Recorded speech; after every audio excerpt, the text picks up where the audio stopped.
Alright, what we're gonna do is go back. Way back. Well, kinda. We'll start with Buxom and Maud. Together they had 9 children. 6 girls followed by 3 boys. They named their youngest daughter Maggie. She married Fred. They had 2 sons and 1 daughter. I am the oldest of them. I'm Kendra. The middle boy, they named Herbert. Well, his name is Aubrey, but we'll get into that later. He married Deborah, and they had 3 girls. I am the oldest of them. I'm Tawana. The third oldest was a girl they named Sadie. She married a man named Roosevelt, and they would have 3 kids together, the oldest of which was Darryl. He met and married Antoinette, and they too would have 3 kids together. And with their oldest, they gave Buxom and Maud their very first great-grandchild. That was me, Martine. The oldest of them all, and bossy second mama to many, was a girl named Blossom. She married Jean, and the 2 of them had 7 boys and 2 girls between them. The tallest of them was Jerome. He married Juanita and had 2 sons. The oldest of them was me, Junie. So, y'all catch all that? Anyway. Hey, cousin!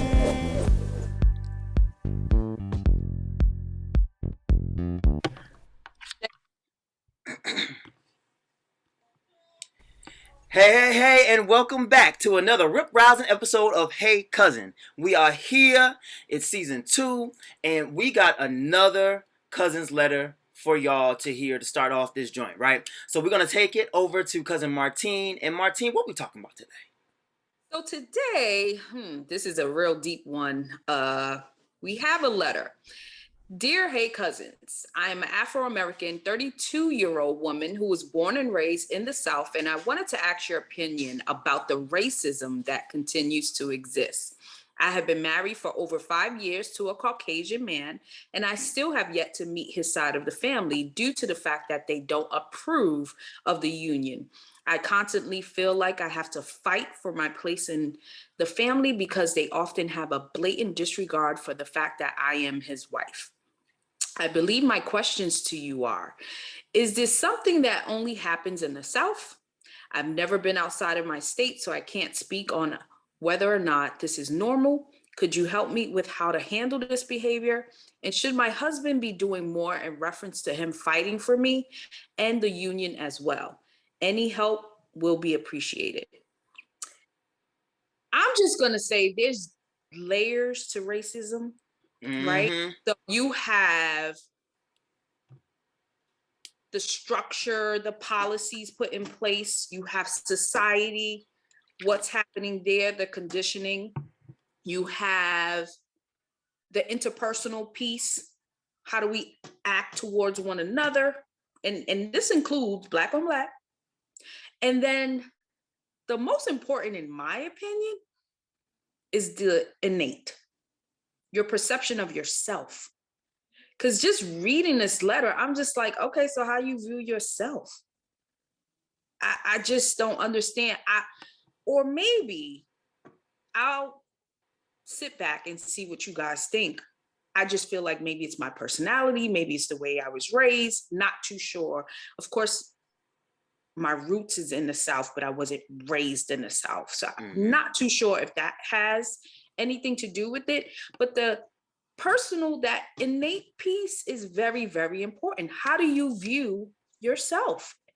I was just going to say that, like, the perspective that I can offer to it is I kind of have a foot in both worlds, really. So, like, I was born in New York, raised in Jersey, and then came down like probably 2 months before middle school was over with. Like, so I was at this point 14 when I came down to the South. I actively remember down there in class was the first time that I got called nigga to my face. Like, but not by a white person. Like, you know, like it was another black person like, yo, what up, nigga? Like, I was like, oh, hold on now. You know what I'm saying? Hold the phone. You know what I'm saying? But what happened was, it's not that I wasn't necessarily surrounded by the reality of, like, it was a colloquial term up north, but up north, I was always in those like talented and gifted classes, and it was literally me and one other black kid in some of my classes. So they ain't had nobody's nerve to call me no nothing. And then, you know what I'm saying, in elementary school, in grade school, you come up with the same people consecutively in every class, rather, you know. So it was different because I'm like, oh, they real loose with that down here, you know what I'm saying? And so now, of course, I say it like it's, you know, flipping a card, but that's one element that I recognized moving from up there to down here, how much more present the usage of things that are rooted in racism are just free down here, right? And then the other thing that I noticed was that up there, I felt like racism wasn't so in your face because it could be masked with other things. And a lot of the times it was masked with other things. Like, really, if somebody wasn't fooling with you, a lot of the times it was on a socio-economic basis. It was because you was broke. It wasn't because you were black. But down here, there's an undertone of like, yo, I'm looking at you this way because you a different skin color and I don't have no faith in who you might be in the world, right? And then you might actively hear it down here. I feel like a northern perspective is usually rooted a little bit more in logic because, you know, with the whole slavery being abolished in the north and them fighting for it to be abolished in the entire nation, you know what I'm saying, it's like they was kind of on the wave before the rest of the country was. And it's so many people even to this day that are so, you know, they really just view the best version of America back when it was its most racist brand of itself. You know what I'm saying? Because they didn't seem so broke. They didn't seem so poor. And not for nothing, the North is more likely than not, they're making more money up there. They have a better standard of living up there. And down here, especially when you get to the deep south, you got the country roads, you got the hills, you got the dirt roads. And those people want somebody to feel better than. So guess what? Your black ass was a fraction of a person at one time. So let me still hate you today, you know? And those elements really I've seen firsthand. Like, I do think there is a difference between, you know, northern racism and southern racism. And I also, as far as the other element about the family element, I think you, extended cousin, you have to, I'll say this first and foremost. There was a decision that you made for yourself in your life when you fell in love with a white person and you decided to marry a white person. I think you signed up. I don't know if it was on purpose or if you knew what you were signing up for, but you signed up for a different type of lifestyle for the rest of your life. You know what I'm saying? Like, this will always be somebody that can empathize with you from a certain perspective, but there's a line there. You know what I'm saying? Like, no matter who it is, I don't care if it's the most progressive white person in the entire world, they will never actually experience being looked at the way you get looked at, right? And because this is your spouse, though, we still have to hold them to the mat in the same way that we would hold them to the mat if it was any other type of situation. If I'm married, obviously, and if I had members of my family that disrespected my wife in any way because of her background, because of where she came from, whatever, it's my job to stand in the gap for my wife because I've chosen her as my spouse to really shut all of that down. So if your husband is not stepping up in the face of his family, that husband needs to be making some very harsh boundary lines as it pertains to his family. Like, y'all don't need to be dealing with his family, for real, for real. You know what I'm saying? Like, he needs to let them know, like, look, this is my wife, this is who I've brought into my life. If you can't respect her, then you don't respect me, because y'all are one. You know what I'm saying? And so I feel like he does need to be fighting much harder, and he needs to be literally glued to your side when you're dealing with his family so that it doesn't have to be all on you, because they already have a preconceived notion of probably you being aggressive or you being, oh, she always got something to say, blah, blah, blah. He need to have something to say on your behalf because that's your husband. And if you can't do that, then it might be time for a deeper conversation. And of course, we always advocate for therapy, couples therapy, whatever. But if that don't work, I'm sorry, sis. My view is not going to be popular. Just for the simple fact that one of my pet peeves is people using racism, the term, as to basically define prejudice. There's a difference between prejudice and discrimination versus racism. If you couldn't have married that white man because you're black, that's racism. His family not liking you because you're black, that's prejudice. So that irks the hell out of me for some reason, because again, the more people scream racism for every prejudice act, you take away from the real racism, which is a systemic situation, which stops us from being able to do certain things. And it's like you said, Junie, you picked this man. You picked to marry a person that you haven't met his 5 years. You've been married for 5 years and you haven't met his family. Mm-hmm. At what point do you start taking responsibility for your own life and your decisions? Every decision that you make has it has a reaction. You know what I'm saying? So I'm going to have to give you some cousin tough love on this one. I don't even know, how'd you even get married to somebody whose family you haven't met ever, basically? And now you're feeling some kind of way about this because why? You didn't feel some kind of way about this before you actually married this white man. And again, it's not even about his color, because a lot of people who marry the black people, family don't like him. You know what I'm saying? So would it be racism if you were married to a black man and his family didn't like you? So my biggest thing in this whole thing is stop using racism. You're crying wolf at this point to me. And you take it away from the battles that we need to really look at as a group. Systemic racism. So I don't really know what to tell you the truth. You know what, Kendrick? Like, I wanna add to what you're saying too. Like, I think a lot of the times I feel like I can't speak entirely for this cousin, but I feel like a lot of people go into these relationships thinking that love is gonna be enough. She probably, found this person who treated her right and was like, oh, he loved me, you know what I'm saying? Like, I don't give a damn about meeting no family, no nothing. I'm just in love. And it's like, damn that. You made that bed, and now you gotta lay in that motherfucker. It looked good on TikTok. Yeah. If you guys were to ever join the TikTok world, all the people that are interracially married, which is a black woman to a white man, they got the most followers and the most likes and the most cute little videos or whatever. So yeah, that looked good for 3 seconds to 3 minutes, because that's the amount of time you have to be able to post. But boo, you don't know what goes on behind closed doors. And a lot of black women are curious about white men, and white men are curious about black women. So y'all coming together, not even realizing that it's more of curiosity and mysterious that's kind of attracting you two together. Because at the end of the day, the people that were married in interracial couples back in the 50s, 60s, 70s, and 80s, we know that's true love. They didn't give a They did not care about what nobody thought about them. And it seems like you care about what people think about you, because at the end of the day, you being married, like Junie said, I don't even know why we're talking about this, cousin. Exactly. You've been married for 5 years. You've been married for 5 years to this man.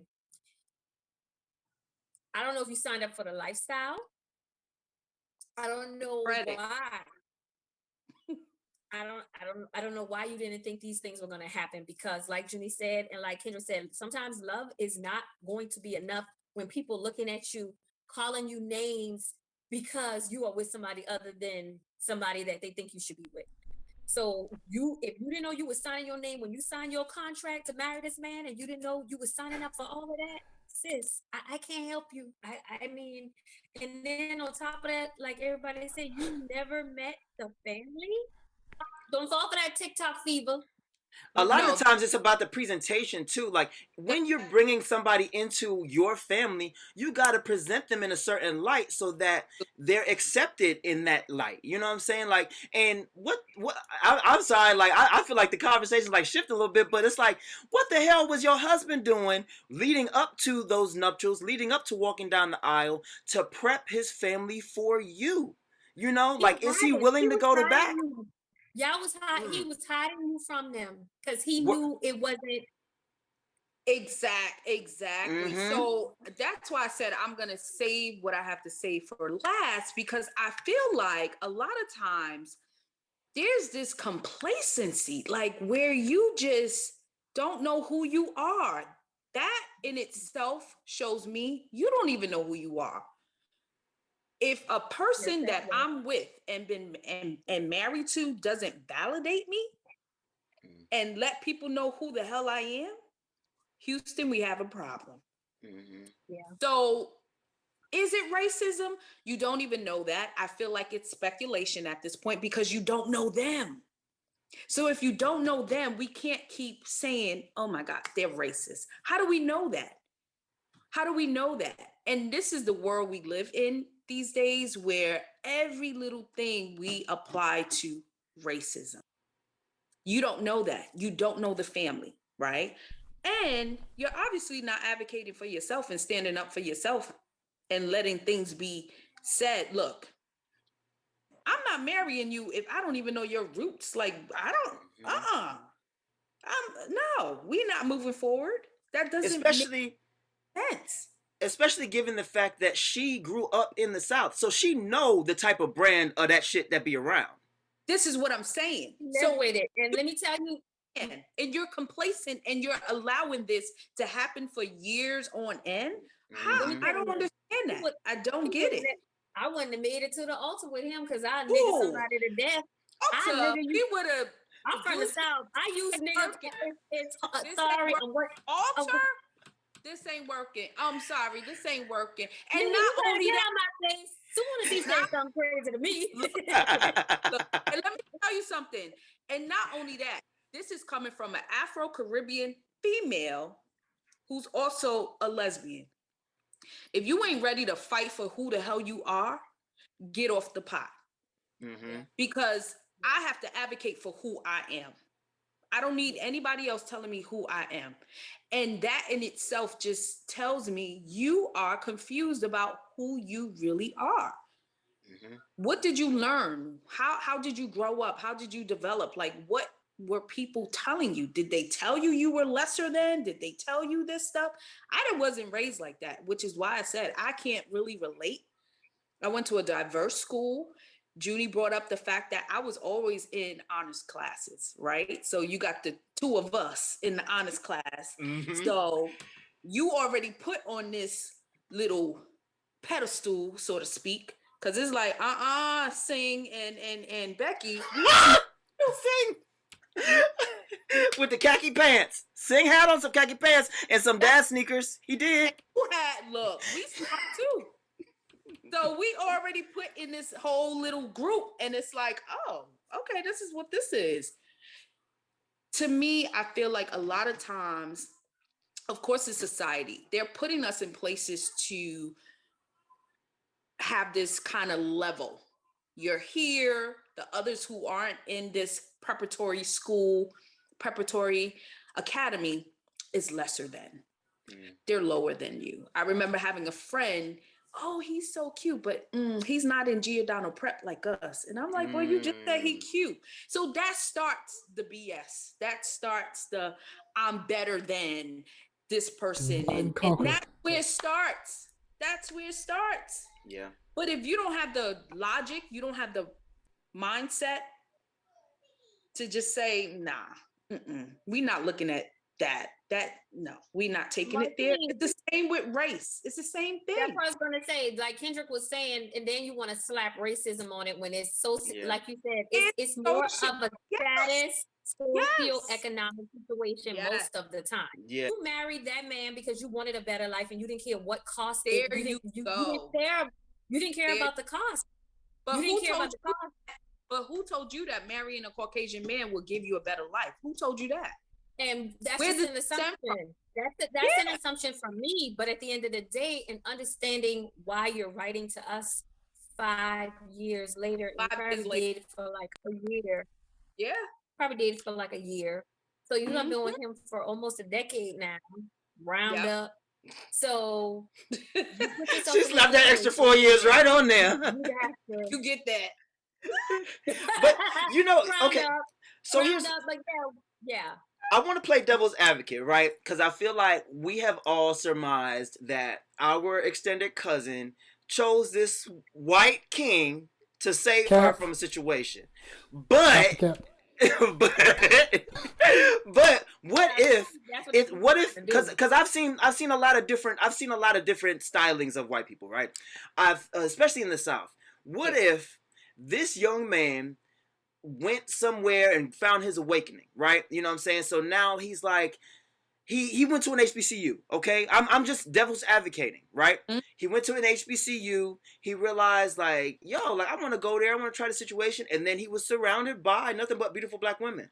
And then old girl, she came from a family that was well-to-do enough, you know what I'm saying? But then she really just found a white boy that had a little bit of swag. It felt familiar to her. And so she was like, yeah, I think I love him. And then when it went back home, she didn't realize that that white man's family look at him a little funny because he's talking black and acting black and being with all these black people. Then what? Like, it's not that she came into the situation to be saved.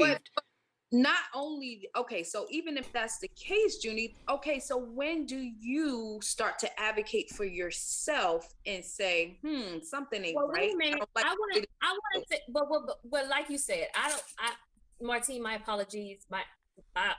In all respect, I don't want to jump down her throat like, girl, you shouldn't have, you know what I'm saying? Like it's all on you, because at the end of the day, we don't know how they got together. We don't, there's a lot we don't know. What we do know is that she's calling.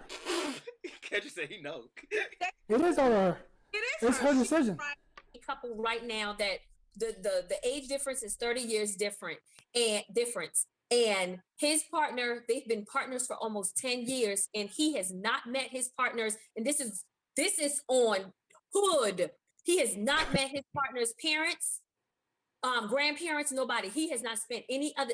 I'm like, so what does he tell them? You know, you are. And he was like, I don't know. I said, I guess he tells them that you're his roommates. He has not introduced. And I tried to befriend him on Facebook because y'all know I'm nosy. I'm like, what? Seems strange. Yeah, it seems strange. And I was like, I'm gonna get to the bottom of this. And he never accepted my friend request. Okay, so who is supposed to fix that? If you're in that situation, what I'm saying to you, there could be, we're not supposed to fix it, but that's why she's coming to us.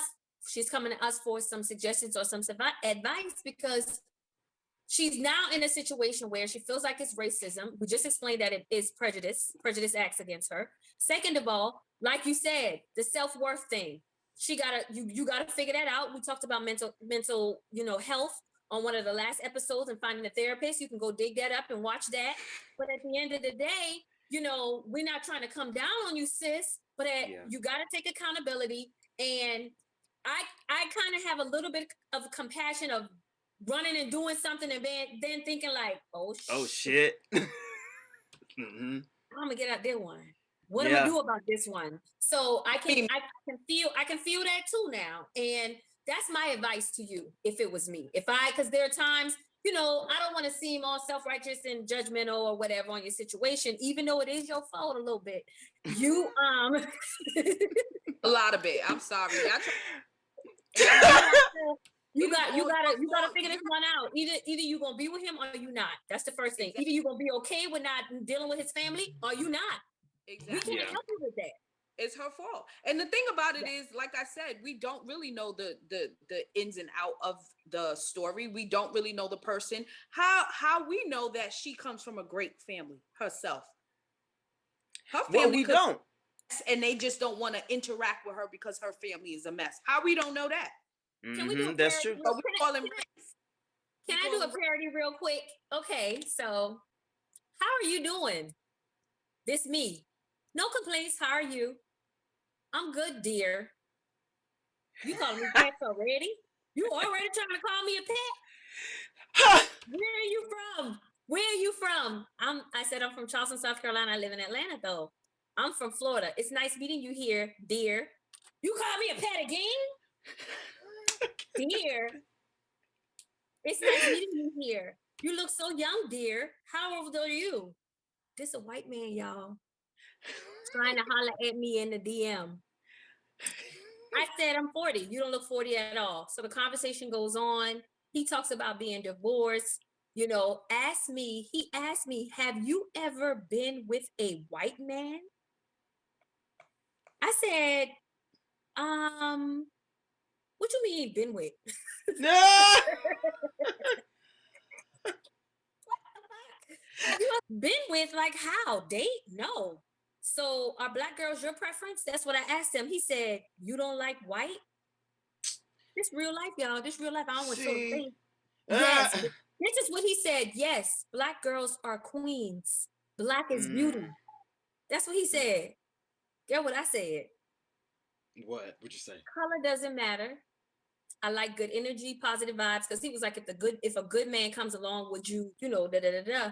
I said, I've dated one white guy in my whole life, and blah blah blah. We was talking. I just wanted to see how far it would go. So I said, so have you ever? I said, so you've never dated or been with a black woman? Why are you so interested now? Tik Tok Fever, laugh out loud. That's what I said to him. He said, never, because I will love to date from the queens. White women, they are not good. Now you sound like a 12-year-old playing on my goddamn phone. It's time to First of all, yeah. I have a friend who married a black woman. I love the way she shows love to him.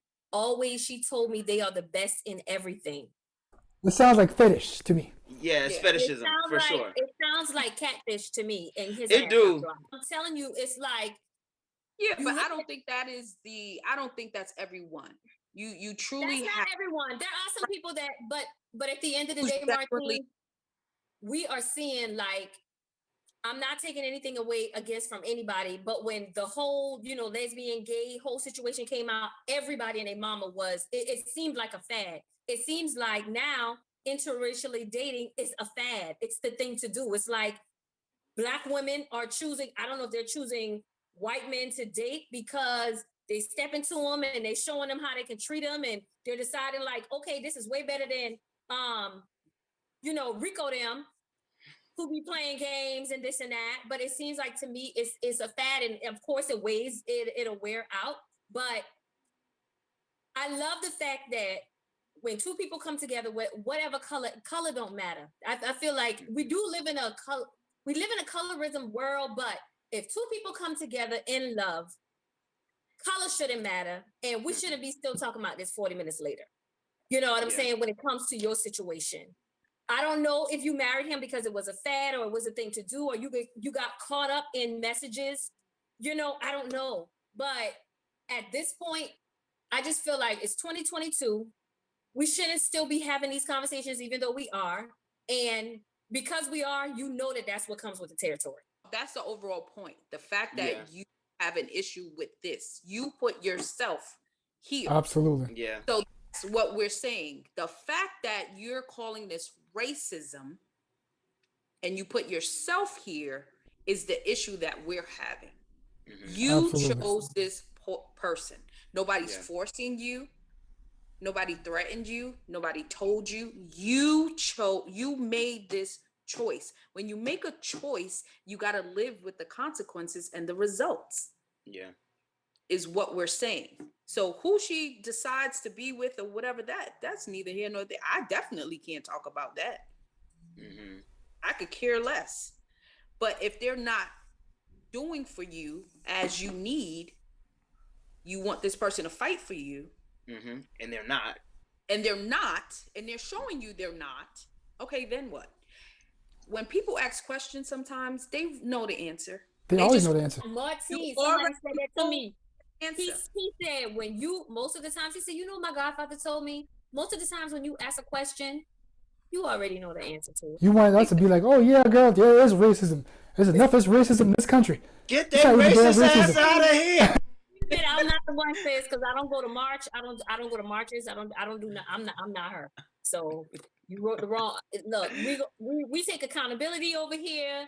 Accountability. We take full responsibility for who we are, what we evolve into, what we're growing to as people, and that's why this podcast exists. So yeah, we couldn't stand up behind that, because there's these things we got bigger fish to fry, way bigger fish to fry. not worrying about why you chose to marry who you are with and not meeting his family and all this extra drama stuff that you got to deal with. So now the exists, absolutely it does. Absolutely. Right? Yeah, for sure. And it's a systematic thing. It's not It's a a person by systematic person. I don't like you because you're black. Exactly. Yeah. It's Exactly. stopping you from having the rights that everyone else has because of your color. And it's There you usually go. backed up by some type of law or something like that. Absolutely. If somebody don't like you because you're black, okay, well, shit. There's a lot of black people don't like other black people. We don't treat each other right either. So Right. I mean, it's what it is. Who I don't want to talk to. We a hot mess now when it comes to each other now, because look, let me tell you something. A mess. Hot mess. We are their families. Let me tell you, sis, there are families that are not talking to their family and they black. Oh, I know. I know. Yeah. So your I know. little, my husband family ain't talking to me, baby. Are you talking to your own? So it is what it is. To just say this last thing, what Martine was saying, self-worth, it's a very, very funny thing because you think self-worth is self-esteem and all that good stuff, and all of that plays into it. But I was sitting in the tub and I was listening to something called Universal Laws, and it was just saying all these different laws that you should govern yourself as in your spirit and and it came up to the law of self-worth. And the example that, whoever the presenter was said, it made me do some really, really, really deep introspection on me and how the way I saw myself and what I was accepting, what I was allowing in my life. And it was like, as I'm listening to it, it was like a mirror of me looking at all the things that I did to gain attention, all the things I did to get validation, all the things that I did thinking that that's what I needed to do to become who I needed to be. And when I realized that, it made me realize, like, you the prize. You are, so you might need to do some self-work to determine, why you're allowing this to happen and why you're letting it bother you. I mean, because if y'all are happy, y'all are living a great life. I mean, we don't get to choose family sometimes. We don't get to choose. We are born into situations. We don't get to choose our family. You know what I'm saying? And if they choose not to be family and friends with you, so what? Everything that you kind of come into contact with is basically yourself pushed out. So any insecurities and issues you're dealing with is going to come if you're not going to deal with them internally, somebody going to come and bring it to you face to face. No, I said exactly what I said. Complacency and having that innate feeling. How do you value you? Nobody can tell you that. Only you can. So what happens is projection. You don't value yourself. How do you expect others to value you? Exactly. And I think to round out this phase of things, like, now that we've given you some thorough advice, you know what I'm saying? Like, we've given you some perspectives to chew on, right? Also, and you might not feel so good about it, but know that it's never too late to change. It's never too late to make a new decision that might be the opposite of a prior decision. You know what I'm saying? So, like, you're not necessarily stuck where you are, but you really do have to do, like Tawana, like everybody is saying, that introspective look on yourself and see, like, what am I allowing for myself, and how does that feeding into me not feeling great about my marriage, about my relationships with my family, my family, because they're your family too. You know what I'm saying? So, like, if you got to make a decision to do what you got to do that's best for yourself, go ahead and make that decision, but learn from this prior decision so you don't fall into the same situation. When you marry a spouse, they got to advocate for you in the face of people that they are in close relation to. You know what I'm saying? Like, a stranger, like, that's one thing. But if these are people that grew up around this person, if they're not fighting for you around them, they are not fighting for you with nobody. And that's that. That's the mic drop right there. Now, okay, so in regards to racism, though, like, in regards to racism, one of the things that I know by the time this comes out, this will be like old news, but I wanted to bring it up because it just happened this week, right? So the whole Whoopi Goldberg thing and her being suspended from The View about her statements on race. It honestly, like, my parents and I had, like, a conversation back and forth about it. And for me, I was like, I don't understand what the big deal is, because what she said technically there's a truth behind it with how I was downloading what race is, right? So she said that the Holocaust wasn't about race, it was about religion. You know what I'm saying? Because the Judaism was at the center of what Jewish people were experiencing with their oppression. You know what I'm saying? It's like, oh, if you're a Jewish person and like this is your set of beliefs, then I don't like you. You're inferior to me, and I'm going to oppress you, and that's what or eliminate your race. That's what Hitler's perspective was, and that's what she was saying, which I saw where she was coming from, but then it took me to go and find the true definition of the word race, and it kind of opened up my mind a little bit more. So I can read it for us. It says a race is a categorization of humans based on shared physical or social qualities into groups, generally viewed as distinct within a given society. The term was first used to refer of speakers of a common language and then to denote national affiliations. By the 17th century, the term began to refer to physical, phenotypical traits. Modern science regards race as a social construct, an identity which is assigned based on rules made by society.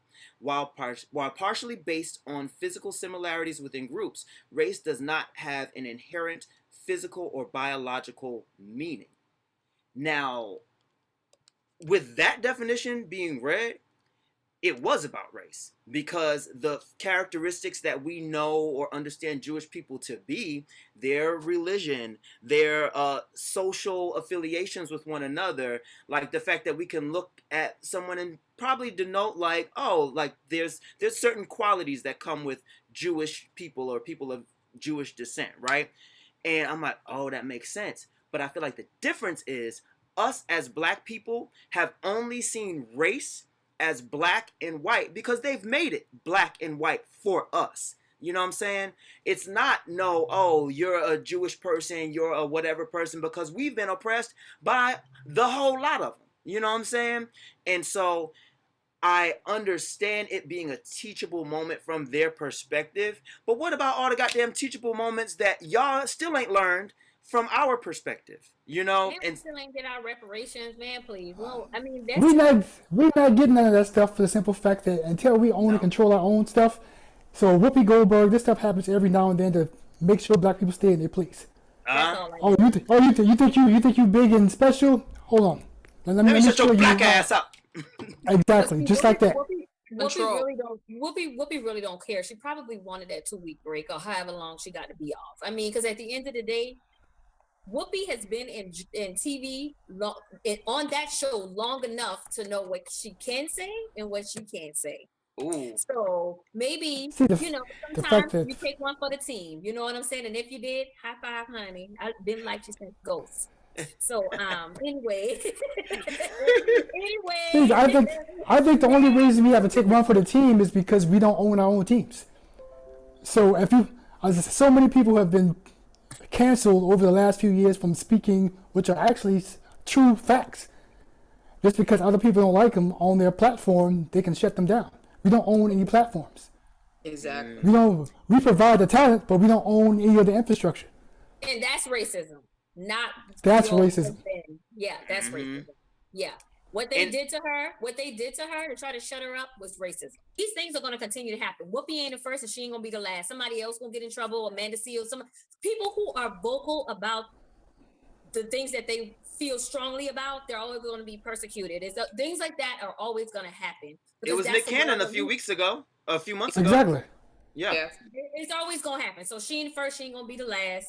But I feel like until power in the people, I'm going to always say that to the day I die. When people come together, that's when true power starts. That's when true change starts. But we are so divided. But then y'all want to protest and be mad, and y'all quick to kill. Let somebody kill Lil Pookie. Lil Day, I'm ready to ride on them and shoot out. Like, how are we supposed to? Why y'all mad? Because Whoopi is a rich person that is probably okay if she's off for 2 weeks. But in the hood, in our neighborhood, Y'all still killing each other, but y'all want to call yourself getting mad because she off for 2 weeks. That's the disconnect. And until we can come together, and until we can have these conversations and actually do things about them, go get therapy, because that's where it's gonna start. We got to pull that thing out from the root.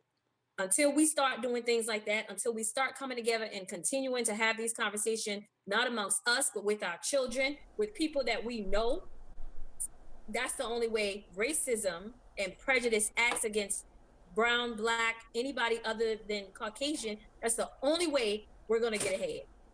So until y'all sort that out, I'll be waiting. Well, I think to your point, Tawana, like there was one thing too that I saw blaringly clear. One thing about the Jewish community, and this is one thing that I know about growing up in the tri-state area, because there's a lot of heavy Jewish populations up there. They are so united. Oh yeah. And if you say anything Jewish, Judaism, whatever, and it's not followed by is the best thing since sliced bread, your ass is anti-Semitic and you are canceled and you never coming back from it, because they control a lot of what goes on here in the United States of America. You know what I'm saying? But you say some off shit to black people, we fighting each other as like, yeah, I mean, but they didn't mean it like that. You know what I'm saying? Like still dragging our damn chains along. You know what I'm saying? Advocating for massa. And it's like we don't pull together in the ways to get that swift action that other races have. Like it happened that day. It was all over the place. Even on black blogs, they're reposting it like, oh, look what we done did now. You know what I'm saying? But some, let one of these white people say something, and then we pity patting about it and not putting it into action, and still supporting them, still behind them, because we want to be a part. Damn that. See, and that's the problem. I posted something in our chat. Dr. Claude Anderson, y'all Google him and listen to him break down, because we always trying to nurse the actual disease without understanding how the disease was even formed. Mm-hmm. Until we get to the roots of how this got to be, we'll always be trying to like put a band-aid on this damn gash that we have in our society. You know what I'm saying? So at the end of the day, if you don't own anything, you don't own anything. So your thoughts, your hopes, your dreams, nothing to the masses, for the simple fact that you don't own anything. You can't compete with us. Spending for black people last year, who are less than 10% of the population, was $1.6 trillion. We dead lasted every damn day. 1.6 trillion. We got to do better.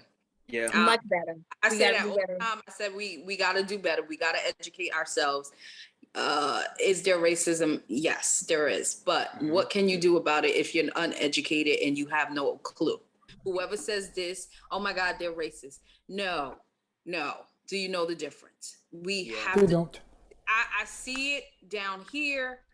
Transitioning down here has been a struggle.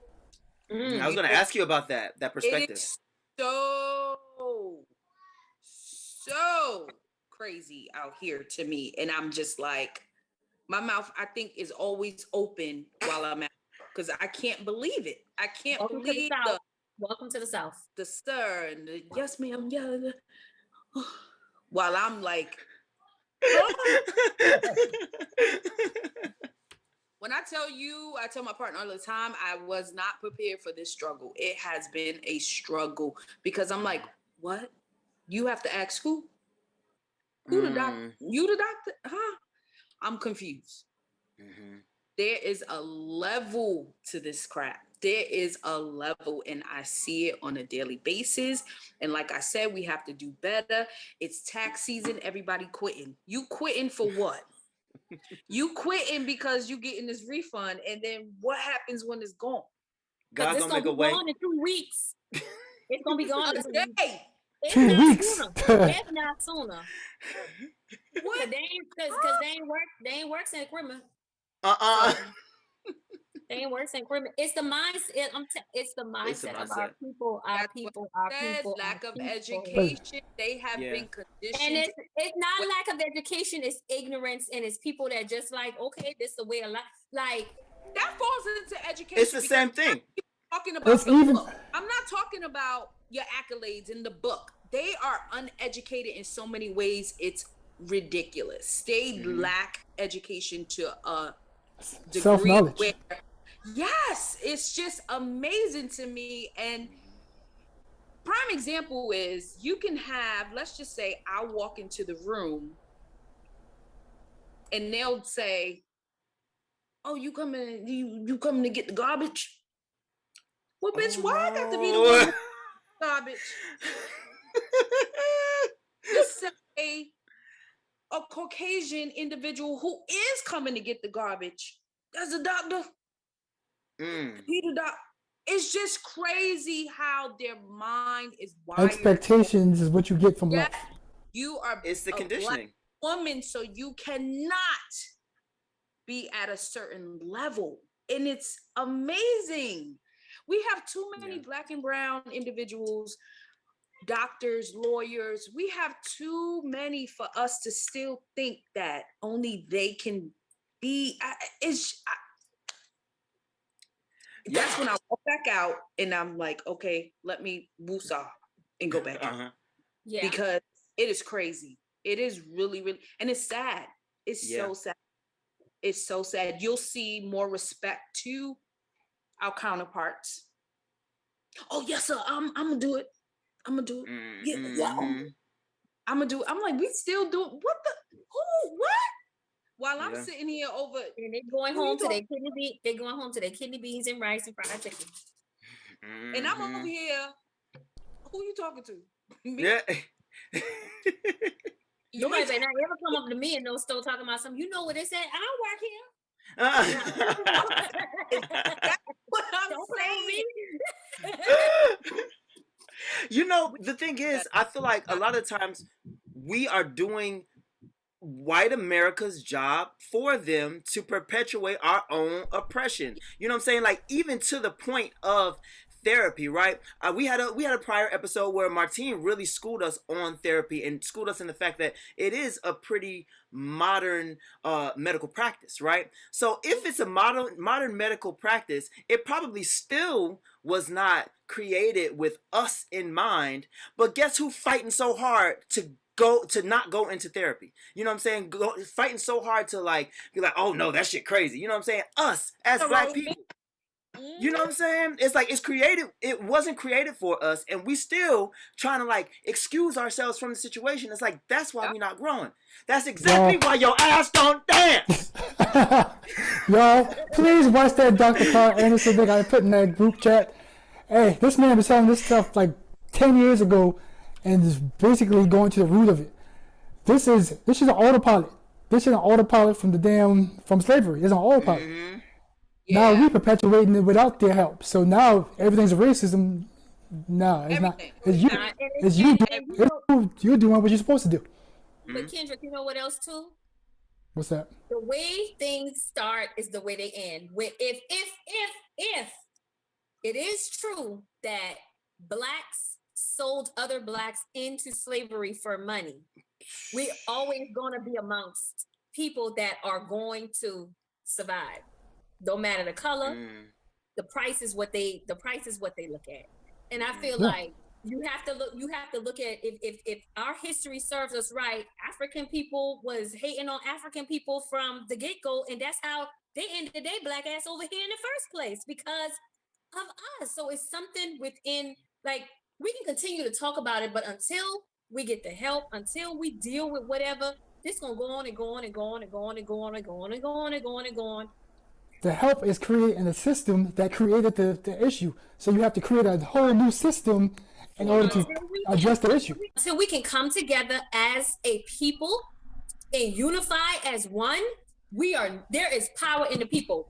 We cannot do it by ourselves. This podcast ain't gonna be able to do it. Other people that are like-minded, Earn Your Leisure or Anthony O'Neill or anybody that's out there that's advocating for financial literacy or anything concerning the Black community when it comes to coming together and understanding how your finances should work and how we can own and how we can build. If we are not influencing them in the way to whereas in our community is growing that way, we're gonna be talking about this till kingdom come. Forever till we blue in the face. Yeah, it's always somebody that's going to be rewarded to keep us in this place.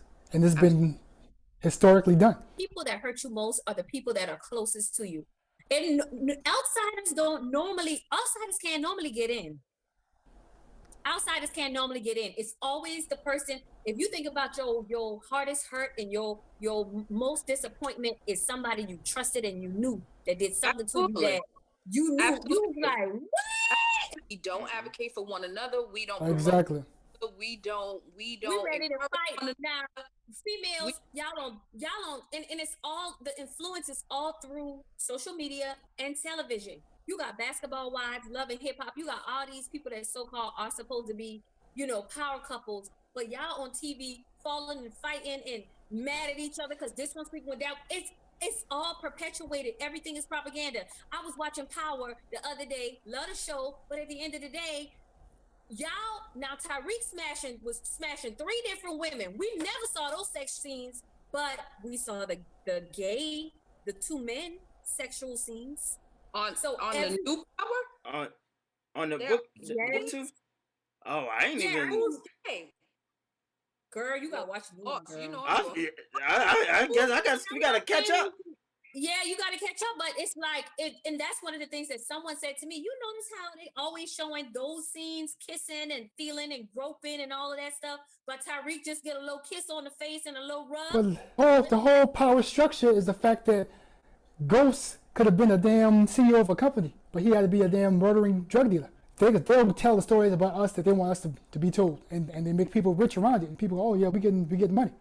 There's a meme that I saw yesterday, and it's like, because this is being filmed in Black History Month, and it was like every streaming service during February, it said celebrate Black voices, and then it showed stills from every slave, every got my foot on your damn black ass neck movie, and it's like, yo, that's exactly what the fuck they do, like every time. They never show the successful Black women. They never show the doctors like Martine. Like they don't want to interview you for a show or go against their agenda. So until we as a people can come together, there's power in the people. Until we can unify and come together, we're going to continue to be talking about this for years to come. Yeah. Right. I agree. There's a difference between the North, and there is a difference. The South really needs to catch up. But I think it will, Martine, because one thing that I learned in a program that I did here in Charlotte is that at the time that I did the program, which was like 2 years ago now, there were like 41 people moving to Charlotte on a daily basis, right? So the thing is happening, especially with this great resignation that's happened with, people in corporate jobs and knowing that they can live other places for cheaper or whatever. There's that thought and that mindset coming down from the North to Charlotte, and they're not going to stand for that shit. You know what I'm saying? Like, it's going to be vocality. It's going to be like, I'm getting into action because I'm not going to have it. It did not take us moving here and conditioning them to have a different way of thinking. Let me tell you something. I feel like my role right now, my job has never been so hard because of their thought process. Right? So it's like I'm kind of approaching them slowly because I have to recondition the way you think. Everything is, and what drives me crazy, Kendrick talked about pet peeves. A pet peeve of mine is when you speak in like parables. That's right, because Jimmy crack on, but he don't care. Over there, like what? So what did that? When everything is, because the cow was blue when he went to the moon. That's what I'm saying. What? What? That's why you are so special, girl. That's why you champion. So now that it is your responsibility, Martine, to lead and to teach them. You understand what I'm saying? That's how it happens. It's like little bursts of lights. Let your light, through your education, through your information, through your lineage, you are now kind of responsible for the modern day slaves. You know what I'm saying? See, but hold up. Okay, I can speak from both sides because at the end of the day, up north, it's more subtle. It's going on, especially when you work like in the government aspects. They try to sneak it. They'll try you, and the way it's still a whole bunch of divide and conquer. Absolutely. Like when I was working in DC, it's a lot of divide and conquer, and I got more shade and slide shit that I had to watch my back from black people. We sprayed it with my second son, and I got fired for something that I should not have gotten fired from a black man. And they guillotined the Irishman that was the VP, and they put him in place and had him fire all the people that was a little rowdy and a little robust. Because they needed to protect themselves. Absolutely. I'm a Harriet Tubman, like, hold up, Freedom Rider. We ain't gonna do it like that. They had to get rid of me. But you know, the adverse. And that's what they do every time. Your point, Kendrick. When I first moved to Atlanta, it was a white woman, Nancy Shealy, that gave me the job as a fraud analyst at Bank of America. Every sister that interviewed me. Every sister that interviewed me and saw that I was Tawana, it didn't matter that I came with a master's degree as well. I have 2 masters. They didn't care. They saw me as a threat. Oh, we gonna let talk your shit. It's coming down here. That's exactly what happened. How dare you be a black woman with all of this? Absolutely not. You're not gonna come and get my job. That still harkens to the conditioning, because we've been taught for so long that there is only room at the top for certain amounts of us. And it's like, it's nothing but white people live at the top. You know what I'm saying? Ain't nobody telling them, oh, it ain't enough room for your white ass up in here. It's like, but they've been telling us that for years, and we've internalized it so much that we are now like turning the blades on one another. And it's bogus. It's always been turning the blades on one another because, again, it's room for them at the top because they built the structure. When we were building our own structures, we fought to get out of our own structure to go into somebody else's structure. We can build our own structures, but like, change is happening. I'm not pessimistic about change not happening, because we're seeing it every day with laws being changed. There's so many federal inmate prisoners that have been released over the last 2 weeks. Thousands have been released and exonerated from being locked up for marijuana charges that shouldn't mean nothing. You can go to Colorado and get a 3-5 for $7, but in Georgia you got more than an ounce on you. They locking you down and putting they knee in your neck. Black Atlanta cops, most of the cops are black. APD is black, not white. Cobb might be white. Smyrna might be white. Dunwoody might be white, but APD is black. So with understanding how you can give a black man this much charge, you can go to Mexico and get caught with keys and spend 2 years in their jail and come here and they lock you up for 500 years. That's racism. That's racism. That is systematic. That's what it is. And it's the system is what we're talking about. So at the end of the day, we know change is coming. Like you said, Junie, people coming to Charlotte and like, no, we ain't finna do this. The fact that 4.5 million people quit their jobs November of 2021 to pursue entrepreneurship or whatever it is that they good at and can sell, that shows you that change is coming. It might be coming a little slow. It depends on the entrepreneurship. I'm just saying, it depends. If you drawing flags and shit. Well, no, Martine, because let me tell you, there is white people, there's these white girls on Etsy doing the simplest shit, making bank. See, but the thing is, if we shopped and worked together and actually flipped our money around, like, you can sell anything. You can sell goddamn buttons and get rich. That's what we doing. That's what I'm saying, Kendrick. Like, we're not putting no thought into stuff, right? We're not putting effort and thought. I'm talking like you drew a bow and you like, girl, I'm about to go down to. Well, see, but that's cool. Again, Martin, if black people shop with black people, that's all you need. That's the. You know, how many white folks somebody gonna want like you saying? Somebody will buy that shit. Listen, we're all doing the same thing, right? But if you t-shirt, what's different about your t-shirt, my t-shirt? What's the difference? Not in the area. You not. But I'm about $1.6 trillion is a difference. I'm about to put you on, Martine. Somebody said whenever you speaking as a creative, it's like whenever you feel like, why am I doing this? Everybody's doing this. Go to the bread aisle. It's an aisle full of different brands of bread. But guess what? It's full of brands of bread that people are buying. The stop. What is the goddamn? The aisles stay stopped. That's what I'm trying to say. That's exactly why your ass don't dance. I need you to do research. I need you to really, really sell this item, right? And we gotta know why. We need another goddamn bread. Why? You know what? Why? I just want the work put in. I just want the work put in. That's all I'm saying. I want the work put in.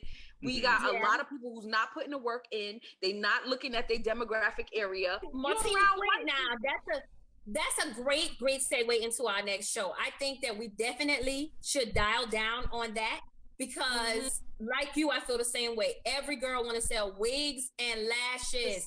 That's a multi-billion-dollar industry. Again, if we let it down to only black people shopping and buying wigs for black people, it will be so many rich black women who are in that industry. Yeah, it would be great. That's fair. Martine's point, if we as future black entrepreneurs are investing in ourselves and investing into our business models and our business plans intelligently, then yeah, it's room for everybody. It's room for everybody. Some of us are not doing that. Yeah, right? there's people in there playing, making it confusing. Whatever's in your drawer, you like, oh, I'm gonna draw 2 stars and then I'm gonna post it and I'm gonna put it on the market. But people getting paid like that. A lot of people are making money from Poshmark and eBay from going in I the sell on Poshmark myself. These are things that I no longer want, but it's not. I don't consider myself being creative. Like I didn't do anything. I just don't want the damn thing, so I just sell. But you get, but you get money for it. There's a market for whatever you got. Let me say this, Martine. So for the past 5 months, I've been kind of repositioning my business so I can kind of change the trajectory of the type of audience that I would like when it comes to, being a businesswoman. So in understanding that, I had to understand that my audience, I had to speak directly to them so that I can attract them. I don't want to attract you if you're not interested in me creating words that sell for you. If like you're not my target. So in understanding that we live in an infinite, abundant world, somebody gonna want what I'm selling.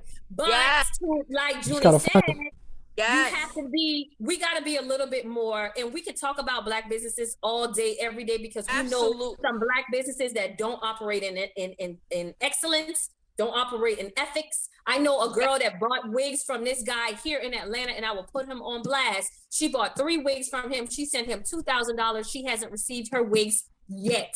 Yes. And it's been 2 months. So that is happening. What I'm talking about, right? I'm talking about those jumping on the bandwagon, not putting that dedication and that effort into anything. They're not doing research. They want to get a bunch of wigs, but they live in a population where ain't nobody gonna buy them. Like you not putting the work in. You know what I'm saying? Like I'm in a retirement community, right? So I wouldn't go outside and sell certain things. Yeah, that doesn't make sense. It doesn't make sense. So in a retirement community, I'm gonna sell. Watch this. This is JCon's mug, right? Oh, I like that. Come on, JCon. This is his mug. This is something I would say. Okay, boom. I'm gonna give it to them. They drinking coffee. They sitting on their porch. Right, exactly. And not putting the work in is what I'm saying. I don't care what the hell. I've never been the business type. I'm not. That's why I said, if y'all want me to try to sell something, good luck. Clock me in and clock me the hell out. Everybody brings their strengths. You heard me, Martine. Everybody brings their strengths. Everybody brings their strengths. Yes. But I know that. But I also see certain individuals that I'm just gonna sell this. They're not putting work in. They're not putting effort in. There's no research. Yeah, that makes a difference. There's nothing. That is what is going to bring you the revenue. Yeah. You can't just do it because everybody else is doing it, or you don't want to work for anybody. Yeah, that's true. Now that part, because you don't want to work for anybody. You just don't want to work for nobody. You're gonna sell your kids. You're gonna sell your kids first place stickers and stuff. Come on now. There you go. I do understand. Come on. It's all I'm saying. I don't care what it is. You just need to put the work into it and really do it right. Yeah. Well, sometimes okay, so people this is think what I about want to offer. This is what I want to offer. I immersed myself in digital marketing over the last 4 or 5 months. So Mhm. maybe on the next episode or on an episode, we could talk about strengths and things that we can give Black owners and Black businesses, just off the strength of this conversation, just off of GP, just kind of give Mhm. you some, look, this is what I learned. This is who's doing it. Here are the statistics. Here's the research. Here's what you could do to help your business. Here's what you Exactly. need to consider. You know, Yep. we have no problem having a Hey Cousin podcast business one-on-one session, if y'all want to Yes. call it that. Please, So because that's everything us needs doing an our action. part. Everything needs an action plan. When I'm meeting with the patient, they need an action plan. What are the Yeah. goals? What are we looking to do? What market is this? Who you trying to serve? I agree. The care. You conversation selling definitely one needs to be a had. comb. I don't care what. I And don't care. What makes this Martine is comb better right. than another one? God damn it! Because I got a comb. Martine, you're right, because when everybody was trying to get grants and funding from the government when the pandemic happened, half of the Black people that came to me that needed me, first of all, they didn't even know how to use the computer to fill out that's an easy ass application, y'all. When I say easy, I'm talking about 2 pages, name, date of birth. You understand what I'm saying? So Yeah. they didn't know how to fill out the The money, application. that's They it. did not have, all they had was an LLC. They did not have a business bank account. They money, you know what I'm saying? They did not have, if they were a contractor, some of them didn't even have insurance. That's one of the requirements. If you're getting a SBA, money from the SBA, and you're a Absolutely. contractor, you gotta have Absolutely. insurance against You yourself. gotta So if have somebody try to sue you, liability. it's Yes. covered. Yeah. Yeah. They didn't have that, and they did not. If I do home therapy, I need insurance, honey. Yeah. Okay. Yeah, I can help you too. But Go and EIN just- numbers, all they had was EIN numbers and LLCs. That's it. They didn't have the crazy. business bank account. They didn't have the taxes. They didn't have anything. So yes, They don't. I agree. This conversation does need to happen. Yeah. Absolutely. I mean, I think we've hit our head when it comes to this whole conversation of race and racism. Like, I think it's a lot of the same things that we've said on prior episodes. It's and it's obviously still present here today. And but it, just like Tawana was saying, it happens one step at a time. One positive influence, one positive influence, one positive influence. So the best thing that we can do to try to combat racism in our communities is to try to be the best version of ourselves, and also make sure that we're not turning our backs on one another as we continue to try to move forward and build within our communities. If anybody has anything else to add before we close out, then feel free. No, that's it. Absolutely. You need to be the best you can be. That's it. Yeah. That's all. We can't put blame on others. No. We Value need to yourself. within. Love yourself. Yeah. Yeah, because I met several people where I'm just like, Listen, and Martine, the next time somebody asks you, are you the garbage lady? Say, yeah, I'm here to take the garbage out of your damn mind. Because I'm the doctor. that's exactly what I'm gonna say. Right. All right, y'all. We'll see y'all next week. All right, y'all. All right. Hey, Hey, cousin. cousin.